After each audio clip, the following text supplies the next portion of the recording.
boleh apel ya kangen tarik hat नहीं लगा तारीख हाथ नहीं लगा। एक बार बिलखते हुए इन बच्चों को देखिए। इन्हें अंदाजा भी नहीं है कि इनके साथ क्या हो गया। इन्हें तो इस बात का भी पता नहीं कि महज 2 जून की रोटी के लिए इनके सर से माँ बाप का साया उठ गया है। तारीख हाथ नहीं लगा। निखिल 1.5 साल का है और चांदनी 3 साल की।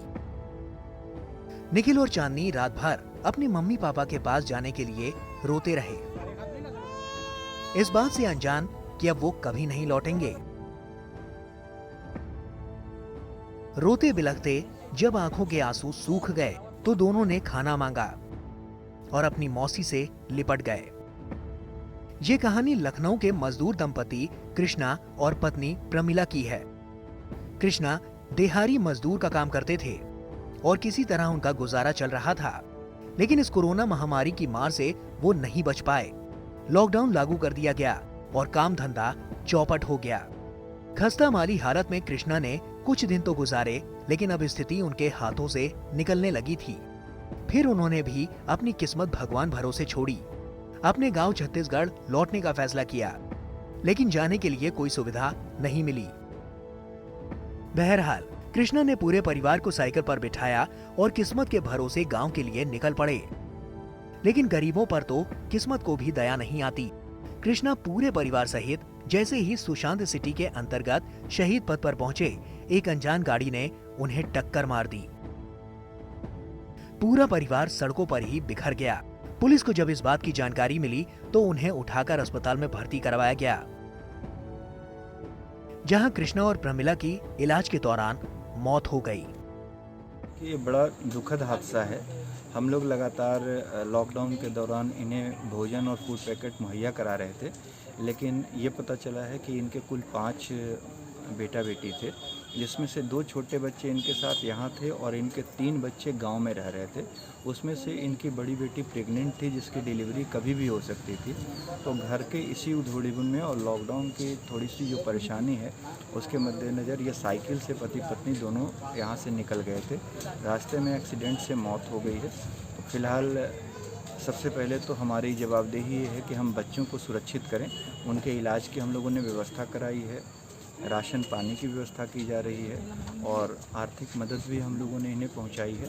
साथ ही साथ हमने इनसे ये भी अनुरोध किया है कि आप यदि यहाँ रहेंगे तो रहने की सारी व्यवस्था हम आपकी करेंगे, और यदि आप छत्तीसगढ़ वापस जाना चाहते हैं तो उसके लिए भी जो श्रमिक स्पेशल चल रही है उसमें हम आपको वहाँ तक पहुँचा देंगे। पुलिस ने परिजनों को इस बात की जानकारी दी। फिर किसी तरह उनके परिजन शव लेने अस्पताल पहुंचे, जहां पोस्टमार्टम के बाद उन्हें बॉडी सौंप दी गई। कृष्णा के परिजनों ने किसी तरह लोगों से पैसे इकट्ठा करके अंतिम संस्कार किया। हम भैया जा रहा था। कौन? हमारा भैया है। अच्छा। जो घटना हुआ है। अच्छा। तो हम वो एक ही इलाके में रहते थे। आपके सगे भाई हैं? हमारा सगा भाई है। अच्छा।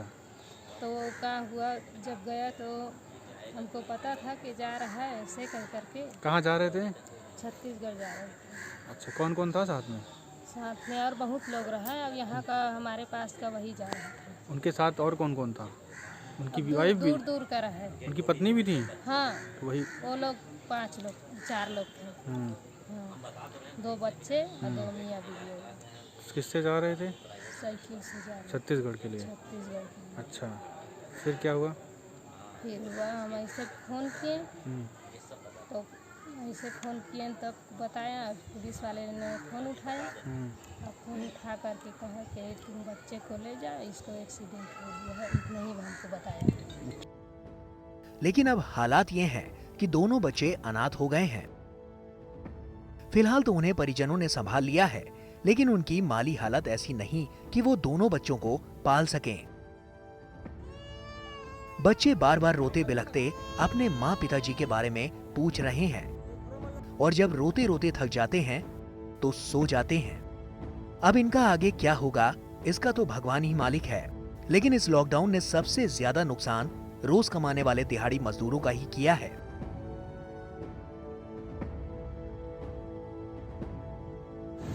जा रहे थे अपना गाँव छत्तीसगढ़। किससे जा रहे थे? साइकिल से। सभी लोग साइकिल से निकले थे। हाँ। यहाँ कहाँ रहते थे? यहाँ रहते थे जानकीपुरम विस्तार। अच्छा। और गांव का नाम हमको तो इतना याद नहीं आ रहा है। क्या काम करते थे? सिकंदरपुर गांव, मजदूरी। अच्छा। लखनऊ से सत्यम मिश्रा के साथ कृपा शंकर झा की रिपोर्ट।